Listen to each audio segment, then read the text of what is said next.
Hello, can you hear me? Hey, hi, how are you? I'm not too bad, thanks. How are you? Good, I'm all right, thank you. Yeah. Good. You all ready for this evening then? Yeah, just about. Yeah. Surrounded by wires at the minute. Yeah, I imagine that must be quite interesting to set up. Yeah. Yeah, so I can get just start asking you questions if you're ready. Yeah, go Um for it. Yeah. yeah, because if you ever need to get off or anything, that's fine. Just tell me to stop talking. Um Yeah, no worries. I'll be good until about 7. okay. Oh, that's fine then, loads of time. Okay then, so I'll start by asking how did Leatherback come to exist? So it's pretty much a New Year's resolution to myself. Back in 2018, Mm. 2017, 2018. I just wanted to write more music and said, why not? I Oh, just started yeah. writing and sort of tried to figure out what was coming out. Mm. And then, yeah, just released what I was writing at that time. Ah, cool. Because it says on your Facebook page that you released like 4 EPs in a year. I mean, Yeah. that's a lot. Yeah. I wanted to set myself a kind of challenge of writing a song every 2 weeks. Ah. But then as I was kind of writing it, I just ended up being like a whole thing, Mm. basically. Yeah, so they're kind of all interconnected as well. Oh, that's But it's cool. like a bit separate album as well. Yeah, you can really hear on those EPs the way that everything kind of develops over the 4 EPs. Oh, that's really cool. Yeah. So, where did your ideas come from for that EP? Because you said that they're all interconnected. Like, what's the Yeah, overall storyline? it's more kind of thematic. Ah, Just okay. I was to be honest with you, I was on my way back from um, seeing some friends in it was London. I went to see them, Mm. and I was a little bit over and a little bit sorry for myself, and just kind of started thinking about life and stuff. It's getting very deep very quickly. Yeah. Um, yeah, that's kind of where it came from. That's why it's called the cycle as well, because it's kind Mm. of just um, a cycle of life. Yeah, I mean, I often find the deeper stuff to be more interesting anyway, and I think you can do a lot of stuff with it musically. Yeah, Yeah. that's kind of as well the reason I started to write instrumentals was because I didn't really feel like I had anything to say with words at Mm. that time, and I wanted to see if I could express myself with just music instead. So set a bit of a challenge for myself. Oh, that's really cool. Yeah. So, like, where does the name Leatherback come from? um, I have you ever seen inside a leatherback turtle's mouth? Oh, okay. This is not going where I thought it might. I'm sure, yeah, on like the documentaries and stuff, I've probably seen Yeah. something. Yeah. Well, I was trying to come up with a name, and I was looking through Reddit one night, and the picture of the inside of a leatherback turtle's mouth popped up, and it's the most metal thing you've ever seen. It's all just barbs and flesh and gore and stuff in there. That's awesome. I'm gonna have to Google that. That's awesome Yeah. though. Yeah, very different. I like that. Yeah. Yeah, so then it just kind of stuck really. Right. Oh, that's really cool. Because I like you have like it's quite a distinctive image as well. Like when you perform and you've got your suit on and stuff. I think that's really cool. Is that part of? Thank you. Do you just wanted to like put something together a bit different, or is there like a meaning behind that? Um, I kind of just guess I always wanted to be a blues brother. Oh, right. Um, Oh, nice. no, just very clean, very simple. And like you say, people have told me that it makes me stand out a little bit because they see some guy on stage that's wearing a suit and tie, and they don't expect kind of what comes next to Yeah. come next. Yeah, it's I don't know, just kind of, I think I've always thought you need some kind of stage clearance. I mean, there's always something like that. I mean, even if it's a Nirvana and your ripped jeans and a lumberjack shirts, or if it's I don't know if you ever heard of Tism. They always wear just onesie, all sorts of weird stuff. Oh, that's awesome. Yeah. It's kind of a you have to have something that sets you apart from just wearing t-shirt and pants.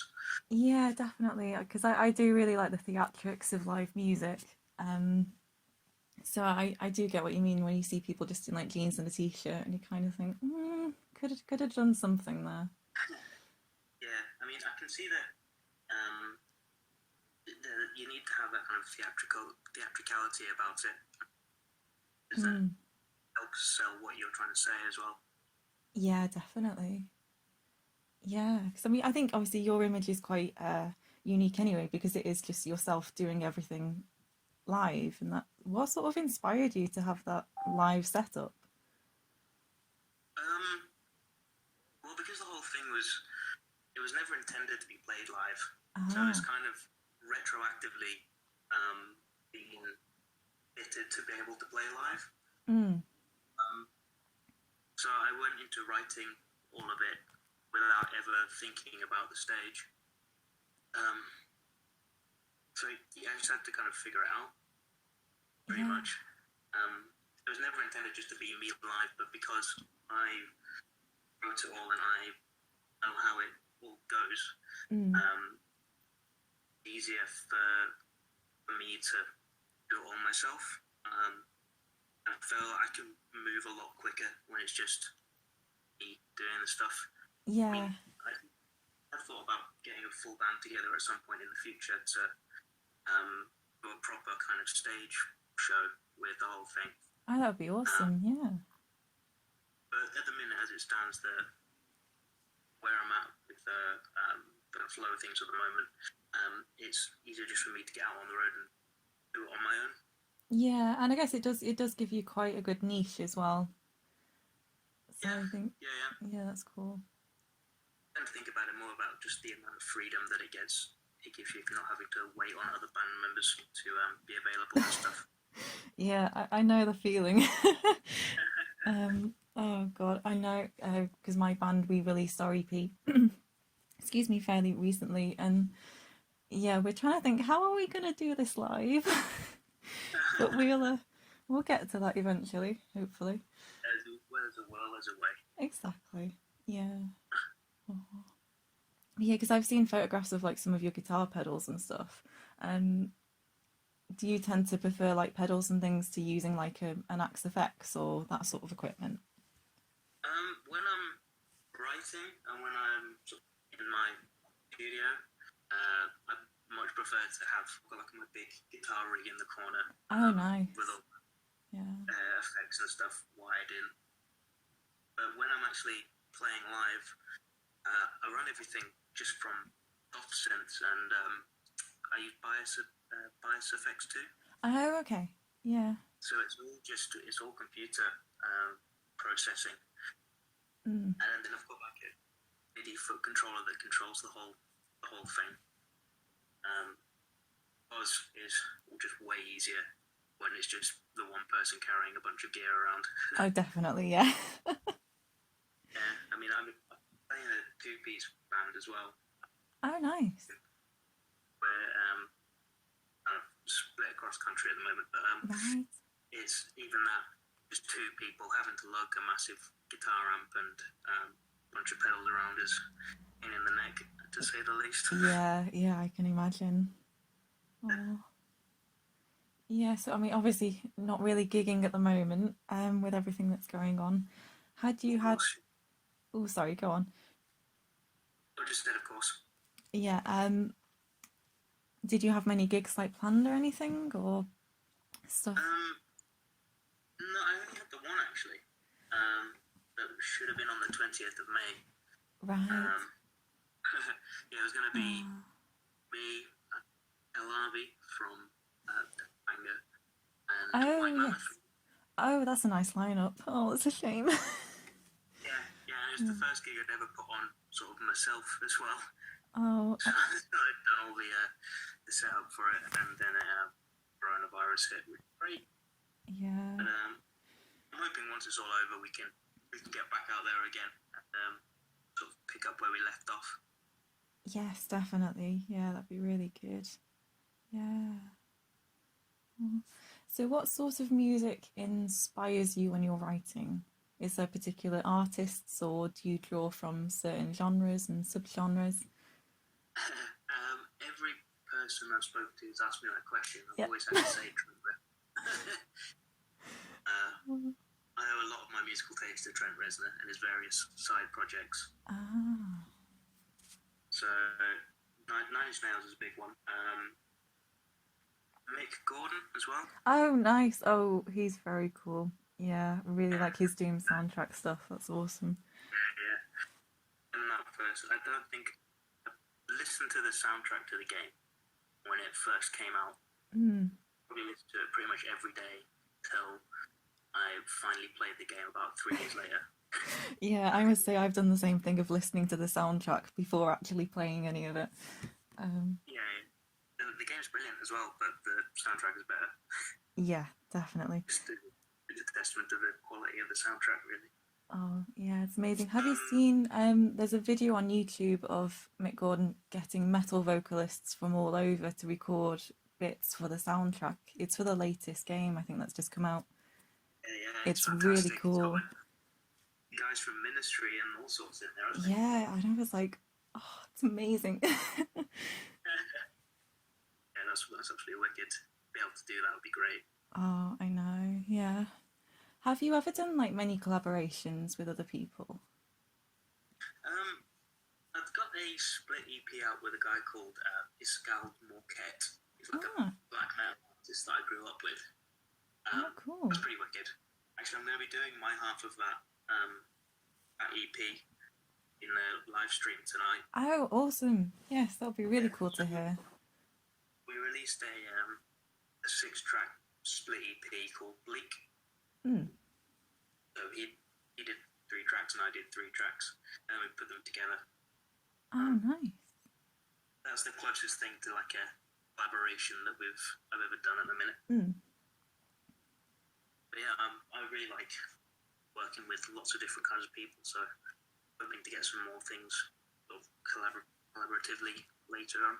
Oh, awesome. Yeah, because I keep thinking, because there's so many good artists around here, especially like in the metal genre and stuff, it'd be really nice to get, I don't know, some sort of project or something going with everyone. Yeah, that'd at be some really cool, point. actually. Yeah, I'll have to have a think, see what we can do. Definitely.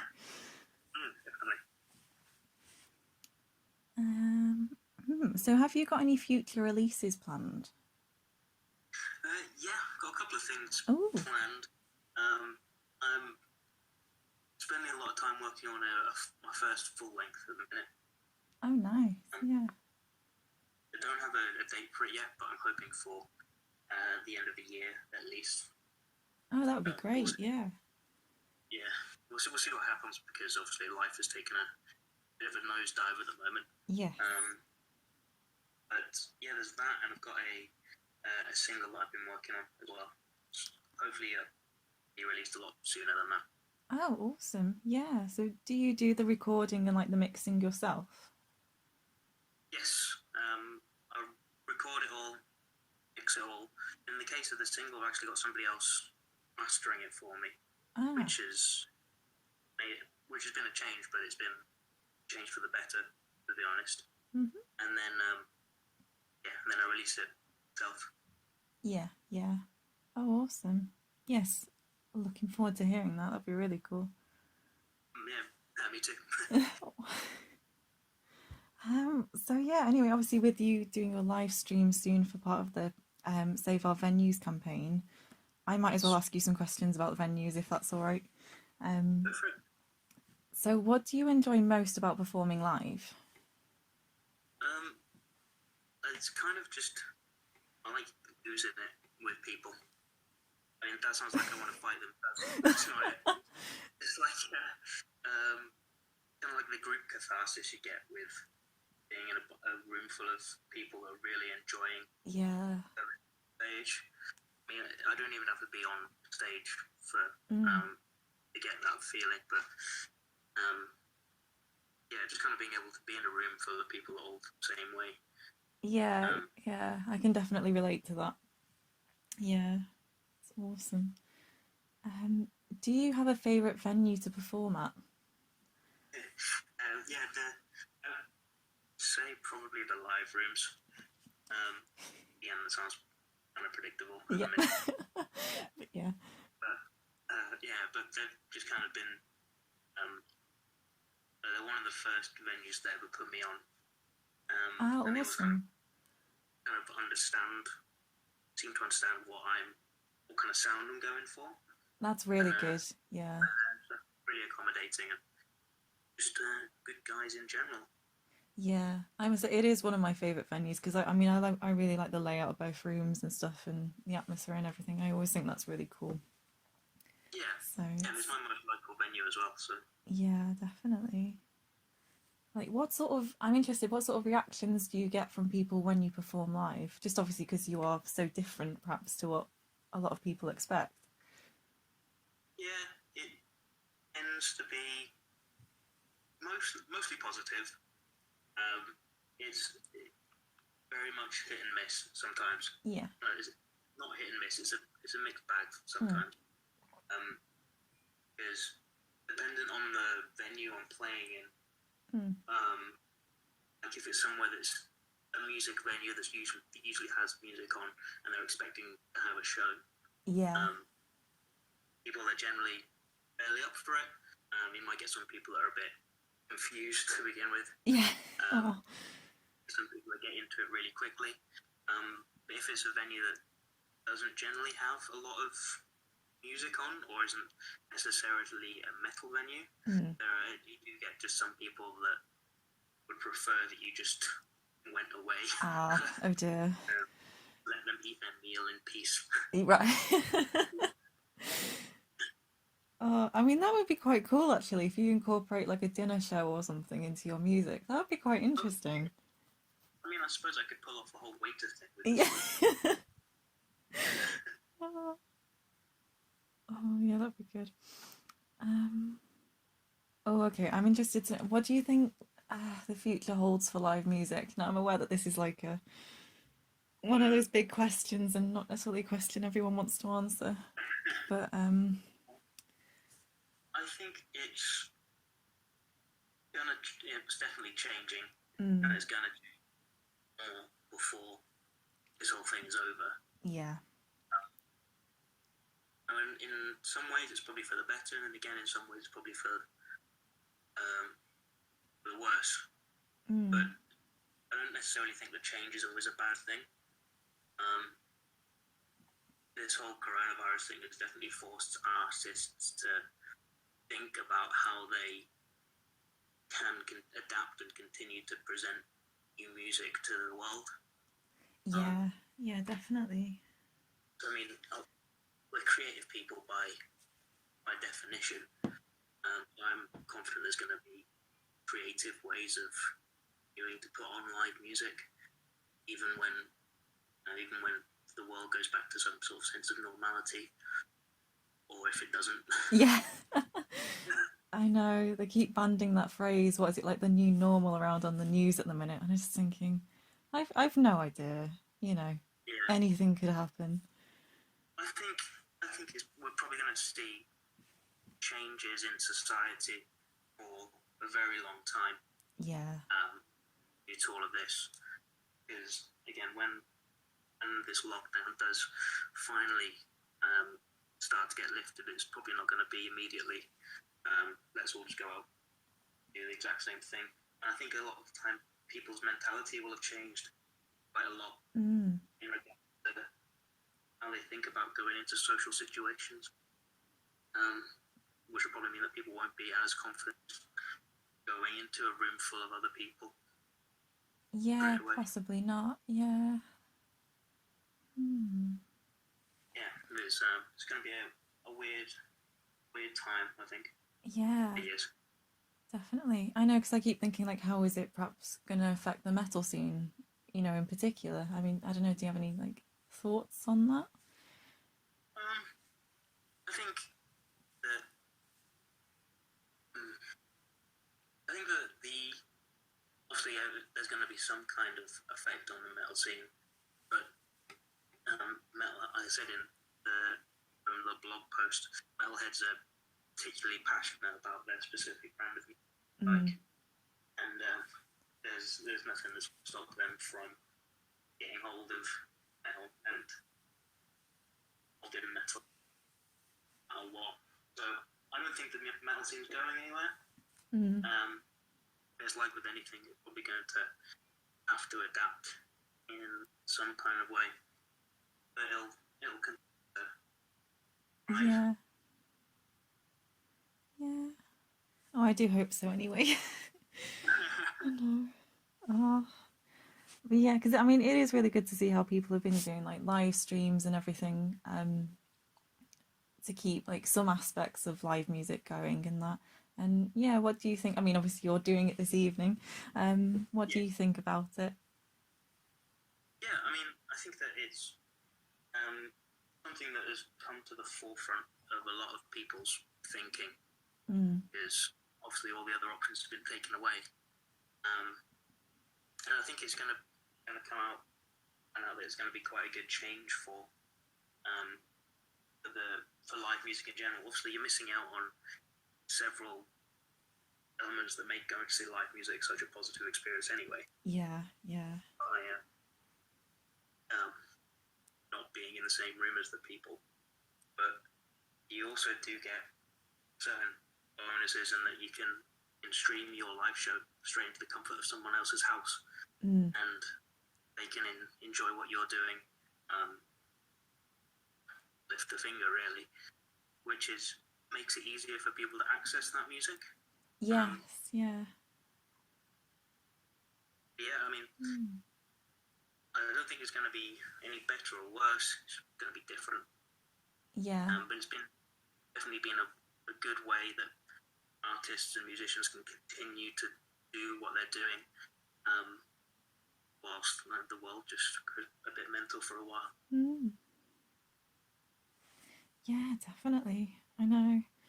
The problem is I'm getting to the point now that this almost feels normal, even though it isn't, so I can't really imagine like going back to it. Oh well. I completely understand, yeah. Yeah. It's a weird time. Very, yeah. Oh well, that's all my questions for you anyway, so thank you very much for doing this. It's very nice to talk to you. But yeah, so I will leave you in peace until you're set in about 40 minutes ish. So whenever. Yeah, about 40 minutes I'll be getting ready, and then 8 o'clock the live stream goes on. Yep, awesome. Yep. Okay. Thanks very much anyway. Yep. Good to speak to you. You too. All right then. Bye. Have a good evening. You too. Bye. Thanks. Bye.